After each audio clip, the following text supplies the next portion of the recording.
There's an ant in the Amazon that people have compared to getting shot. Not stung, shot with a bullet. That's not a nickname someone made up to sound dramatic. That's the actual reason it's called the bullet ant.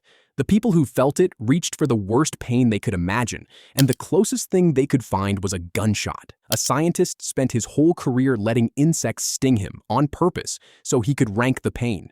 Bees, wasps, hornets, around 150 species. He built an entire scale out of his own suffering, and out of everything he ever felt, one creature sat alone at the very top. This one. So today, we're going to walk through exactly what happens to your body if a bullet ant gets you, second by second, minute by minute, all the way to the end. And stick around, because there are people who volunteer to feel this pain not once, but dozens of times in a row. Wait until you hear why. Let's start the clock. First, meet the thing that's about to ruin your week. The bullet ant is about an inch long. For an ant, that's enormous. Roughly the size of the top joint of your thumb.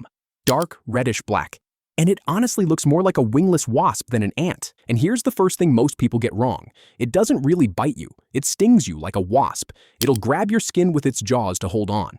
That's the bite part. But then it curls its body and drives a stinger into you. And that stinger delivers a chemical you're about to get very familiar with. It's called ponerotoxin. Remember that word. In about 1 second, it's going to do something genuinely strange to your nervous system. Second 0. The sting lands. And here's the cruel part. At first, you barely feel it. Half a second of mild pressure, a little pinch. Your brain hasn't caught up yet. Then the ponerotoxin reaches your nerves, and everything changes. Here's what that chemical actually does, and it's kind of horrifying once you understand it. Your nerves send signals using tiny electrical gates. They flick open, fire once, and snap shut. That's how a normal signal works. One and done.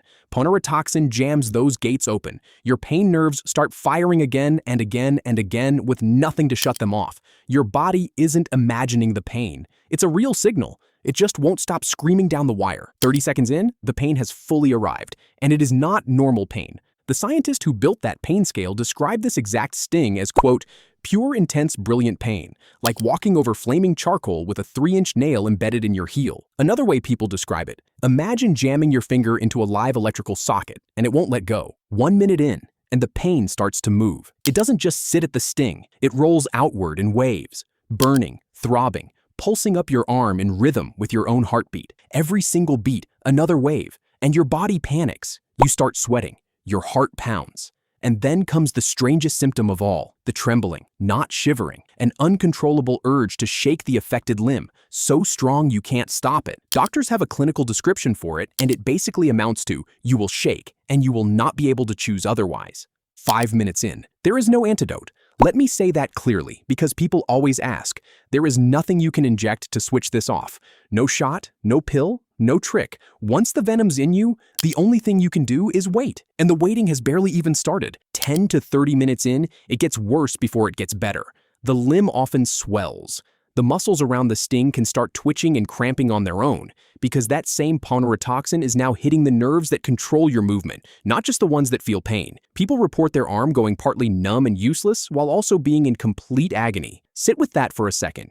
You can't move it properly, and it's the worst pain of your life. At the same time, nausea kicks in, cold sweats. Some people throw up. A few run a fever and get chills, their whole body reacting to one tiny sting. One sting. Now, remember I told you to stick around? Here's why. Deep in the Amazon, there's a group called the satere people, and they have a ceremony, a rite of passage for young men, built entirely around this ant. They gather bullet ants from the forest, they sedate them in a herbal brew, and then they weave the sleeping ants into a glove made of leaves. Dozens of them, with every stinger pointed inward. Then they wait for the ants to wake up, angry, trapped, and a boy slides his hand inside. He has to keep the glove on for 10 full minutes.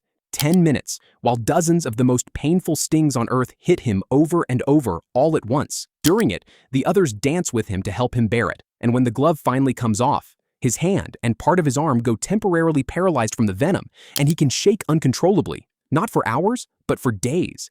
And here's the part that's almost impossible to believe. He doesn't do this once. To be recognized as a man, he goes through it around 20 times, over months and even years. 20 rounds of the worst pain the jungle has to offer. The tribe's reasoning is that a life lived without ever suffering anything, without any real effort, isn't worth much at all. Suddenly, your single sting doesn't sound so bad, does it? So let's get back to you. The one sting, when does it actually end? Not soon. The sharp, intense pain can last for hours, and the throbbing, aching waves that keep coming back phase can drag on for a full 24 hours. In parts of South America, they literally call it the 24-hour ant for exactly this reason. A whole day, your nerves slowly, grudgingly stopping their misfire while your body clears the venom. But here's the reassuring part, and it's real. For a healthy adult, a single bullet ant sting is almost never dangerous. It is agony, genuinely one of the worst pains a human can feel. But one dose of that venom isn't enough to kill you. The real risk is if you're allergic, the same way some people are dangerously allergic to bees.